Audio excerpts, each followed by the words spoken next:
What's up, everybody? It's your boy ISHIHARA, and today I wanted to talk about something that I've been thinking about for a long time, and that is how to live a balanced life and what I like to call the bucket theory. All right, so let's get started. So, this is something that I wish I knew when I was younger, and hopefully, this is reaching the right audience. So, in life, you have buckets, and they're constantly being filled or emptied. And the way to find balance is thinking about what buckets you find important in your life and how much you want to fill them. So let's talk about number one, finances. So money.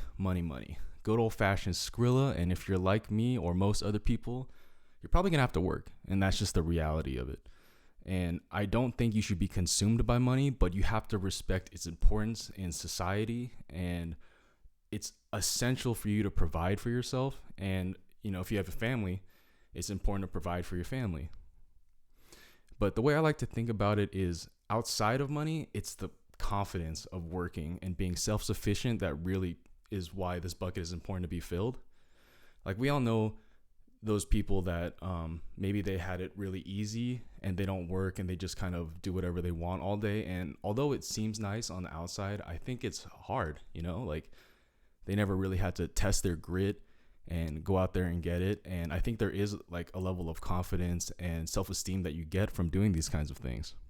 Knowing that you can cover yourself and you don't have to ask family or friends for anything really lets you drop your shoulders and feel that sense of control, which I think is really important for a lot of young people, right? Like you go out there, you can look someone in the eye, give them a handshake, and just the way you move about the world with your shoulders down and just confident, I think that's really an important thing and a blessing. How do you achieve self-esteem? It's by doing esteemable acts, and that sounds cliche, but it's true.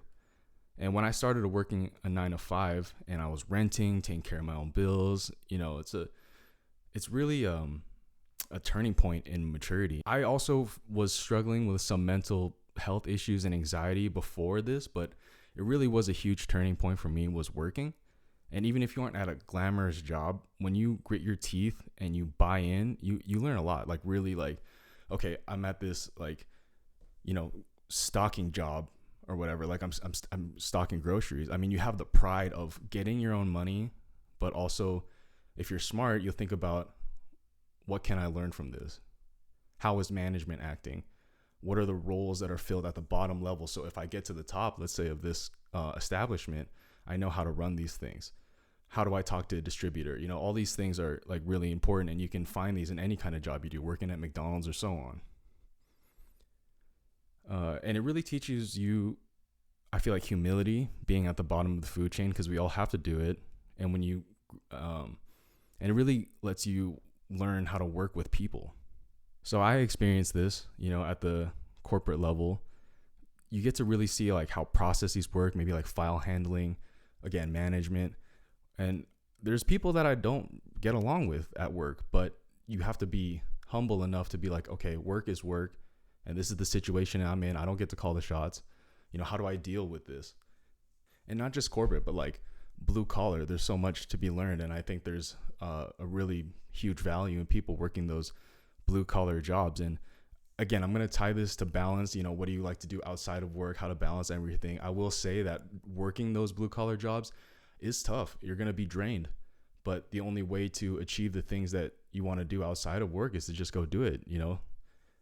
Not everybody has that safety net that where they can just do whatever they want. So big shout out to all my blue collar people that are grinding their side hustle or a hobby or something, and you're still getting after it, man. Big ups to you guys.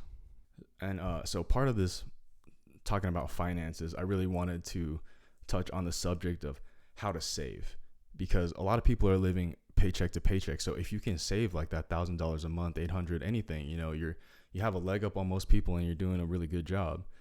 But you want that safety net in case you get hurt or something happens in the family where you have to take time off or you get laid off.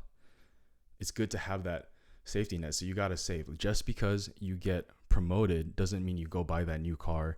You don't go, expensing things. You don't put something on financing, just because you can technically afford it without saving, you're really going to screw yourself over.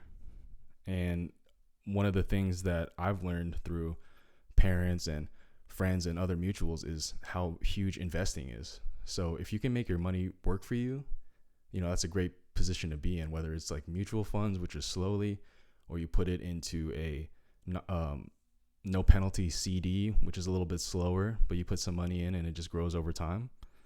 But these are great things. Yeah, so going back to this financing thing, especially for you young people, just because you get promoted, don't go buy that new car, man. Nobody cares what you drive. You're just going from A to B. If you keep financing things and you have these huge bills, that nice place you're renting or that car, you're just going to look at it and you're going to freaking hate it. You're going to be like, this thing is just a burden. And why did I do this? It's a mistake.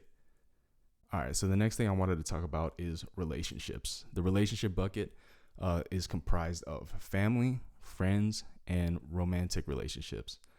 And there is a well-documented loneliness epidemic, especially in, I would say, my generation and lower. I'm in my mid-20s right now, mid to late 20s.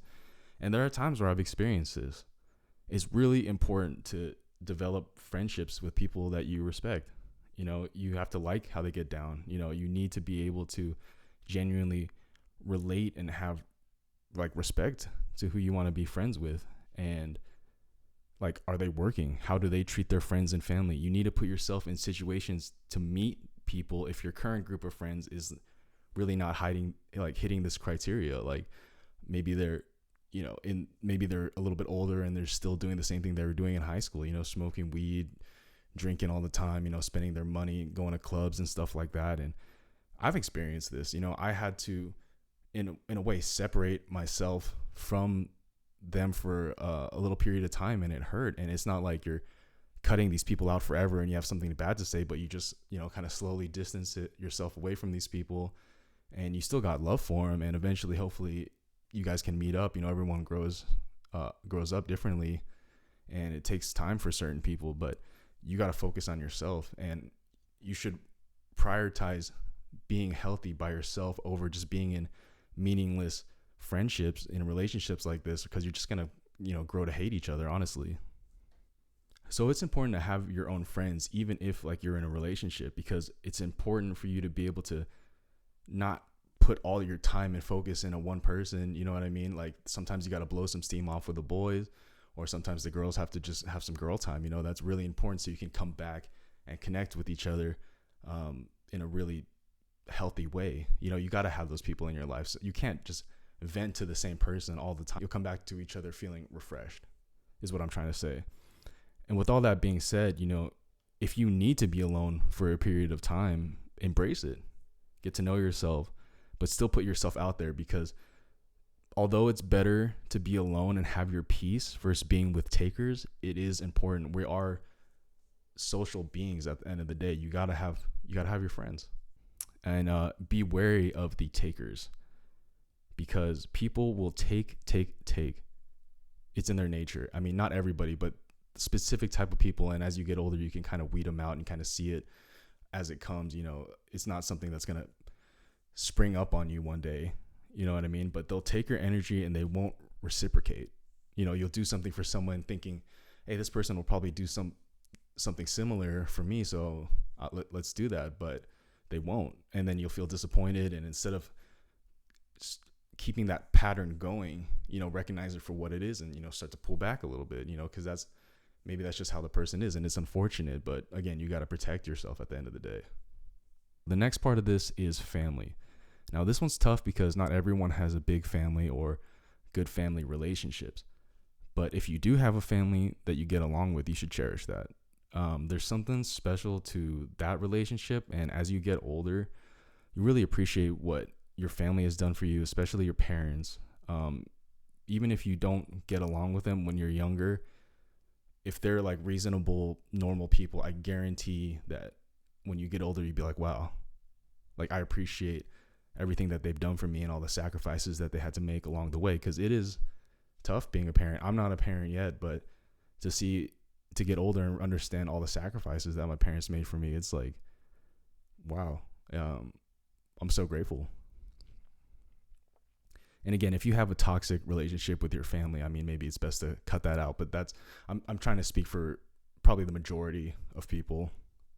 And one of the things, just from my experience, is having that relationship. Well, I don't have any siblings, but having that relationship with cousins, maybe if you don't have any siblings, it's like I get to do jujitsu with my cousins lately, and it's been huge to have that relationship for me because it's people that I have blood connections to. Mine happen to be a little bit older, and it's a good way to spend time with them and see their kids and stuff like that. And it's really a beautiful thing.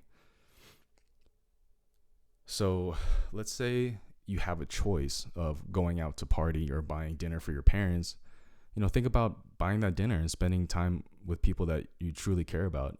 Time is the most valuable thing over money. You can't get time back. So really think about how you want to distribute this. So the last part of this is romantic relationships. Most people need intimacy. And I'm not just talking about sex, but someone to share your life with and, have something meaningful with. When you're young, you should date and find out who you like and you don't like, but be open to that genuine connection. And my advice is to you is when you find that person, you shouldn't stop working on yourself. A lot of guys get complacent and stop working out or grinding their job. And we all have that friend that like got a girlfriend and just went ghost. You know what I mean? Didn't keep in touch with anybody. But look what happens when they break up. They don't have anything. And that's not even a healthy way to live your life. Again, this is about balance. So in my relationship, we're not living together. So we mostly only hang out on the weekends. And it's because we're both trying to level up. And I still find time to work on my craft. In my case, it happens to be music. And I still like to work out. And I still like to see friends because you need these things to be the best self you can be for your partner. Right. So now let's talk about health. And this is comprised of both physical and your mental health. A lot of people think they're geniuses or whatever. They're total brainiacs and they don't need to take care of their body. But you'd be surprised how connected your body and your mind are. If you're treating your body like crap, it's going to affect your mental. I don't care how smart you are. It's about eating. It's about exercise. All of that stuff plays into your mental. And on the topic of health, just think about it. Like, what's the point of money or success if you're sick and you can't enjoy it because your physical health is deteriorated from staring at a freaking screen all day, playing video games, smoking weed? Not trying to come after weed smokers. I used to, partake in everything, but it's just an example. And your mind and your body are connected. So treat it as such. And especially, I would say, especially for men, there's like a confidence to being in shape. Well, I should take that back. Men and women, there's a confidence for having enough love for yourself that you keep your body in shape. I'm not talking about you have to have a six pack. You don't have to be, freaking a Mr. Olympian, but just, having some muscle, having some, enjoying how you look in the mirror and then feeling healthy, really goes a long way. And so this next thing about physical health, I think this one actually pertains more to men, but you don't have to be a pro fighter, but it's good to have some understanding of martial arts, MMA, and maybe some firearm handling. You can, again, this is something that you can really drop your shoulders and feel more confident when you're walking outside. And especially if you have even a verbal conflict, just feeling secure in understanding how to defend yourself physically, whether it's with boxing, jiu-jitsu, judo, all that kind of stuff. Like, these are important skills to have. It really boosts your self-confidence, and it's a great way to, stay active, especially when you're older and you're not in school and everything. So now let's talk about mental health. Depression and anxiety are very serious things, and they live on the same side of the brain. So if you have these things and you're being proactive, this looks like working with a therapist, trying to get some sun when you can, trying to get some exercise, and sleeping well. But I would say a huge thing is don't put all your shit on your friends and your family or your partner, because this will ruin your relationships. I've seen it.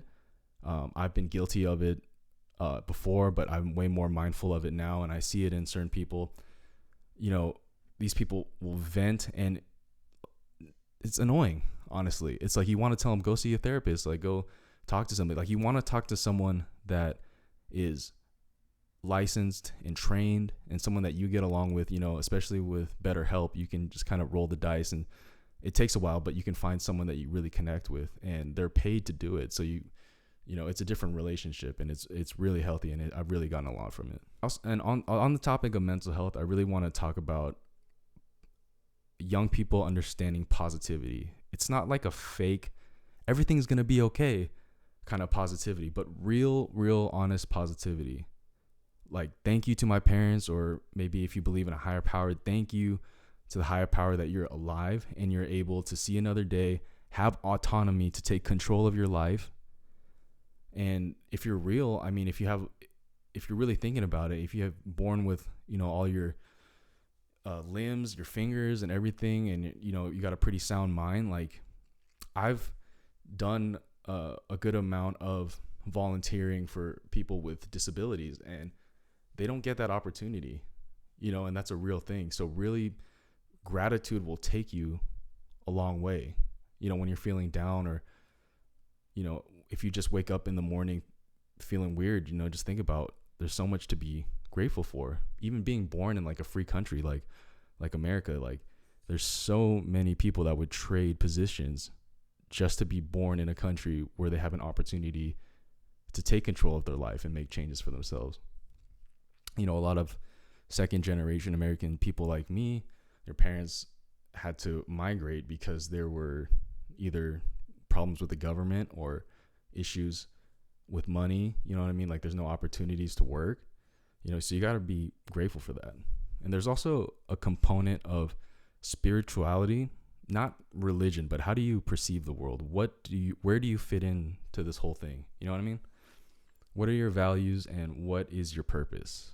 Not like, oh, your purpose is to be an engineer for Google or whatever, but something, maybe less granular. Like, how do you want to be kind to people? How do you want to treat people? Like, what does your life look like at the end of the day? Whether it's having a family and doing the best that you can, or making an impact through art or whatever. There's a lot that goes on right there. So now let's talk about passion. And by passion, I mean, what is your main thing outside of work? Is it something creative? Again, for me, it's music, but it could be a business. It could be a hobby. Like, it could be, playing sports and stuff like that. But you have to have that thing outside of work.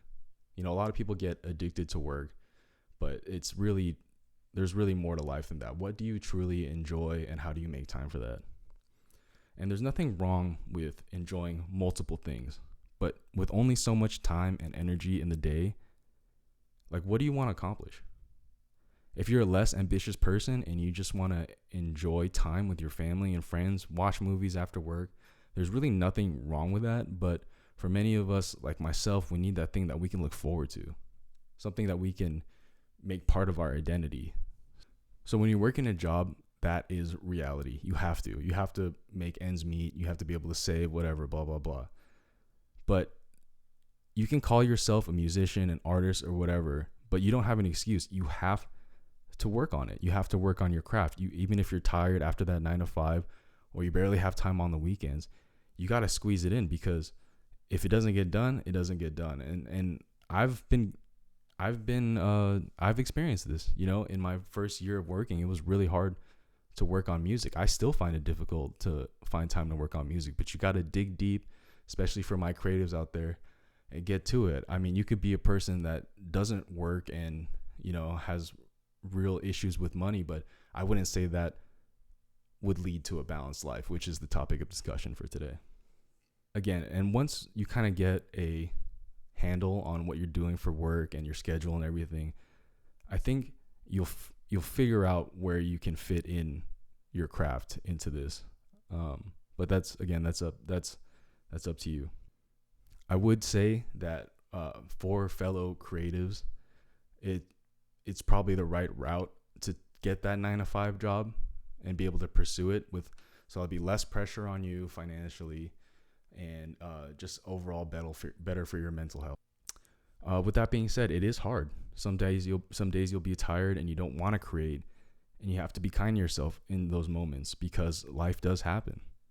Something terrible could happen. You could maybe have a relative, pass away, or you could get seriously injured, or, things of that nature. Or even when you're just tired, you have to be, I know I said you have to work hard, but you also have to be kind to yourself in moments that you don't want to create. But again, try to squeeze it in for like 10 to 15 minutes, because consistency does matter.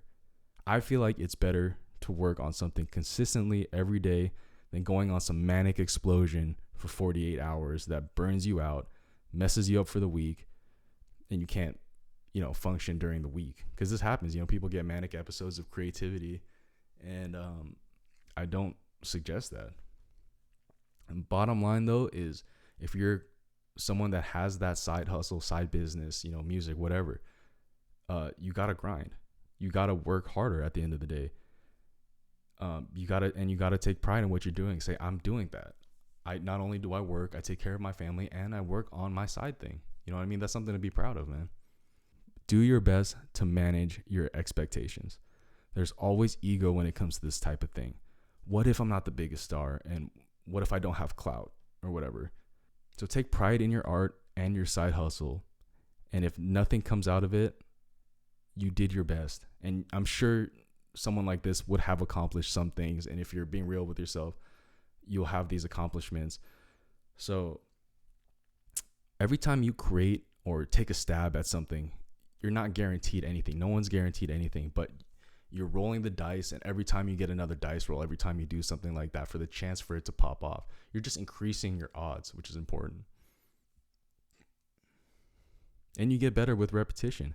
Be in love with the process and be outcome independent.